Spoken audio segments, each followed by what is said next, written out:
War is a good thing because it's honest. It admits the central fact of human nature. A nation too long at peace becomes a sort of gigantic old maid. Quote from H.L. Mencken, American journalist. I'm so excited about this week's podcast because it's a story that my brother used to tell me late at night when I couldn't sleep, and it stayed with me and inspired me ever since then. It's about the Marine Corps legend Carlos Hathcock, or as his enemies knew him, the White Feather, because he always wore one in his cap on missions. A hard-working American country boy, he took his job to the next level, and his job was killing commies. With 93 confirmed kills during the Vietnam War, he was so feared that the Viet Cong put a price on his head. I'm reading the story out of the book Marine Sniper by Charles Henderson, and if you're a young guy, I would really recommend getting the book edited because Marines, of course, don't have the cleanest mouths. And also, he saw some really violent and disturbing things, like Viet Cong torturing his buddies just out of rifle range. Carlos's life was no picnic, and what he saw led him to try to rid the world of the satanic communist agenda. And trust me, he gave it his best shot. This is Marine Sniper by Charles Henderson, Part 1, Stalking the General.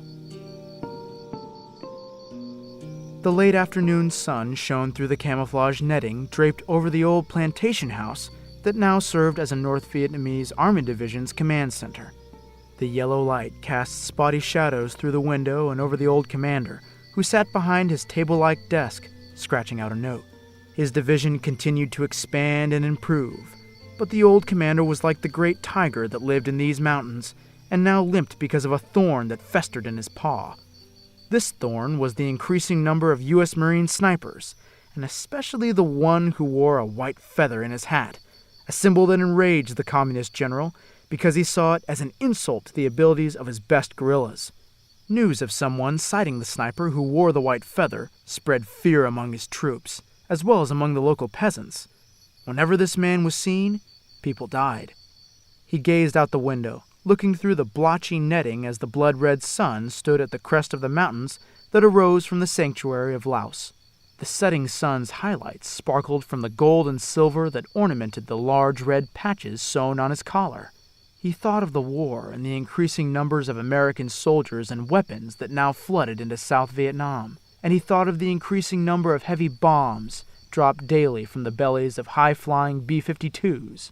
As those bombs fell along the demilitarized zone and the Laotian border, Hathcock wadded a green and white cigarette pack and tossed it into the wooden ammunition box that he had turned into a combination nightstand, stool, and trash container.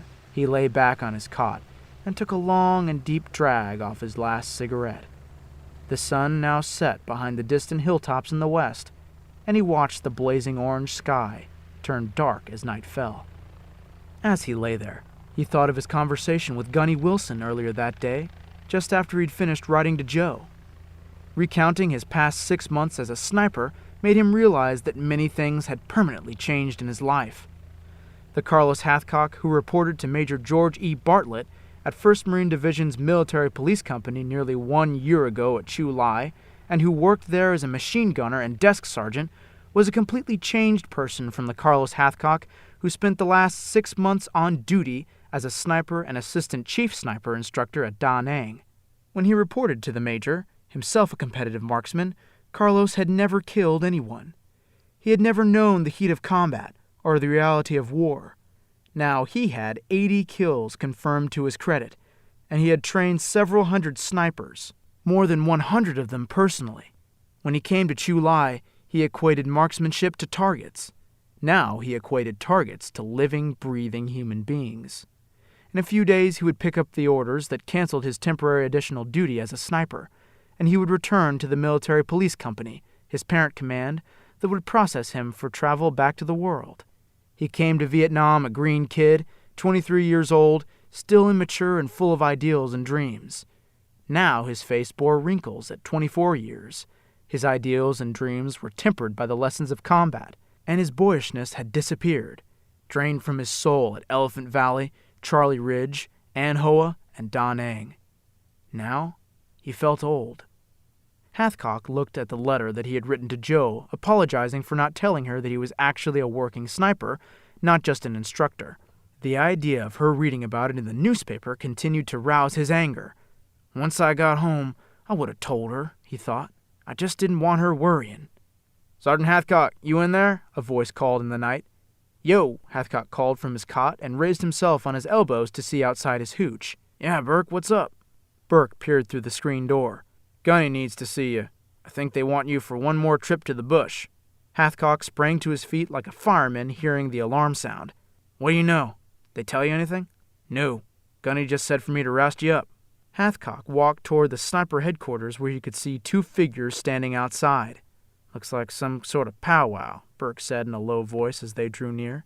A hulking Marine captain who looked as though he could play on any National Football League team's front line stood next to the gunny. Wrapping his enormous paw around Hathcock's outstretched palm, he started shaking it. "Heard a lot about you, especially from Major Wyatt. That's why I made a trip down here to see you. We have a very risky job, and we think you're the only man who can pull it off and survive. I know you're due to go home in a matter of days, so I'm not here to order you. You may accept or reject our proposal. I can only tell you that the need is urgent." The words, "the only man who can pull it off," overshadowed everything else the captain said. No sales pitch was necessary beyond that. Hathcock knew that if they believed he was the only man who had a chance at surviving the mission, then he must accept it. If he rejected the request, they'd select a less experienced sniper, a man who had less chance of surviving. He couldn't go home with that on his conscience. "What's the job, sir?" he said, folding his arms, ready for some sort of hint at this very dangerous assignment. "I can't say. You have to accept or reject this request based totally on the prospect that it will be extremely hazardous. The odds of your surviving are slim, so I can only ask you to volunteer. If you accept, you will come with me and receive a briefing and a package containing all the information and planning that we've done on this mission. You can then tailor this plan to suit your needs and abilities. You will receive total support." Hathcock scraped the toe of his boot through the dirt and thought of the short-timer stories about Marines who took one more mission with only days remaining in country and died on it. To take such a mission violated a superstition. Go on patrol when you're a newbie or a short-timer, and you're dead. But he also thought that the odds stood in his favor more than any other sniper's, despite this short-timer superstition. He looked at Burke standing silently in the moonlight. What if they turned to him, or the gunny? Which friend would he allow to go in his place? He looked at the captain and took a deep breath. "Sir, I'll go. I wouldn't be able to face myself if I didn't." The captain put his arm over Hathcock's shoulder and patted him. "I've got a map and some recon photos up at operations. We'll talk about it there." Oh, Carlos, you ain't a-comin' back alive from this one. You and your big ideas," Carlos Hathcock said aloud. Johnny Burke sat on a wooden crate scrubbing his M14's bolt face with a doubled-up pipe cleaner. Carlos sat on another crate. Between his feet, a topographical map and several photos lay spread on the dirty plywood floor of the sniper platoon's command hooch. "How on earth did I ever get myself into this one?" Hathcock said with a sigh. "You're the best, Sergeant Hathcock. That's why you wear that white feather, isn't it?" Burke said, looking up. Hathcock glanced at his partner. "Maybe, but I ain't so sure about this one. Come here and look at these recon photos. I tell you, this one's suicide." Burke laid his bolt on a towel and walked across the hooch. Hathcock had drawn an orange line on the plastic film that he had laminated to the face of the map to make it weatherproof. The line represented the path that the patrol, which dropped him off, would take. He was pondering the best route from there to his mission's ultimate destination. "There ain't a stitch of cover within 2,000 yards of that place," Hathcock said, pointing to an aerial photo that corresponded to an area on the map around which he had drawn a red circle. "I've got the tree line for cover up to here." His finger tapped the circle as he spoke. "All I'm ever going to get at that guy is one shot. I've got to make it count. Once that round goes, all hell's going to break loose, so the odds for the second shot are 0. I can't gamble on connecting at 2,000 yards. It's got to be 800 yards or less. That means I've got to cover about 1,500 yards of open ground without being seen." Burke knelt on one knee and shook his head. "Sergeant Hathcock, I don't know." Hathcock looked at Burke, an unusual expression of worry crossing his face. "I know."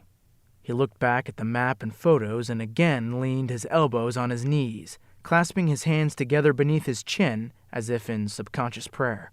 "I've got to go worm style across there and hope they don't walk across me." Burke walked back to his crate and sat down.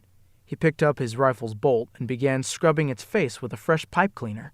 "Sergeant Hathcock, if anybody has the answer, you do. If it can be done, you can do it. But I gotta tell you the honest truth.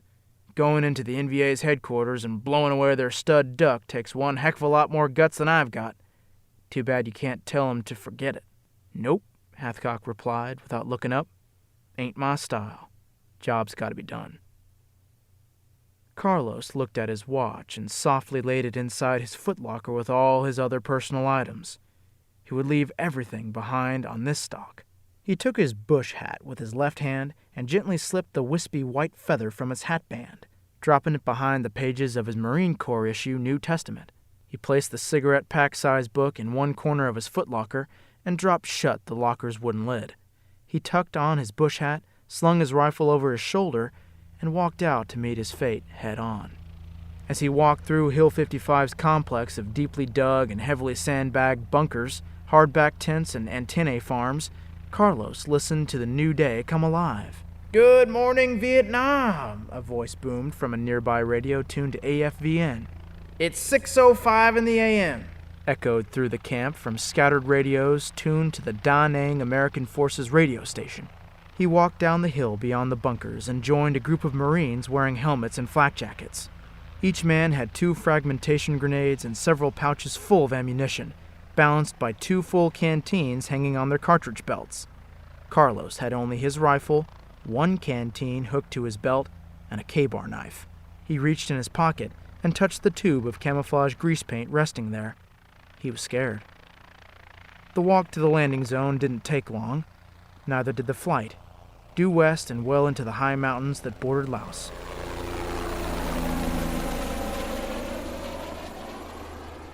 The Marine Rifle Squad moved quickly, taking him to the departure point, and by noon Hathcock sat alone, his back against a tree, surrounded by heavy vegetation. He was preparing himself mentally for what he knew lay ahead. The fear that lay like a heavy animal inside his chest would need some calming. Carlos had calculated perfectly, as always in the past, and arrived at the tree line's edge just as the sun set. He covered his exposed skin with shades of light and dark green grease paint from the tube that he carried in his pocket. Every buttonhole and strap on his uniform held various-shaped leaves and grass.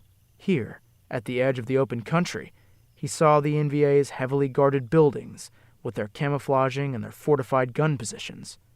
He had no idea where in Southeast Asia he was at the moment, and had not wished to ask.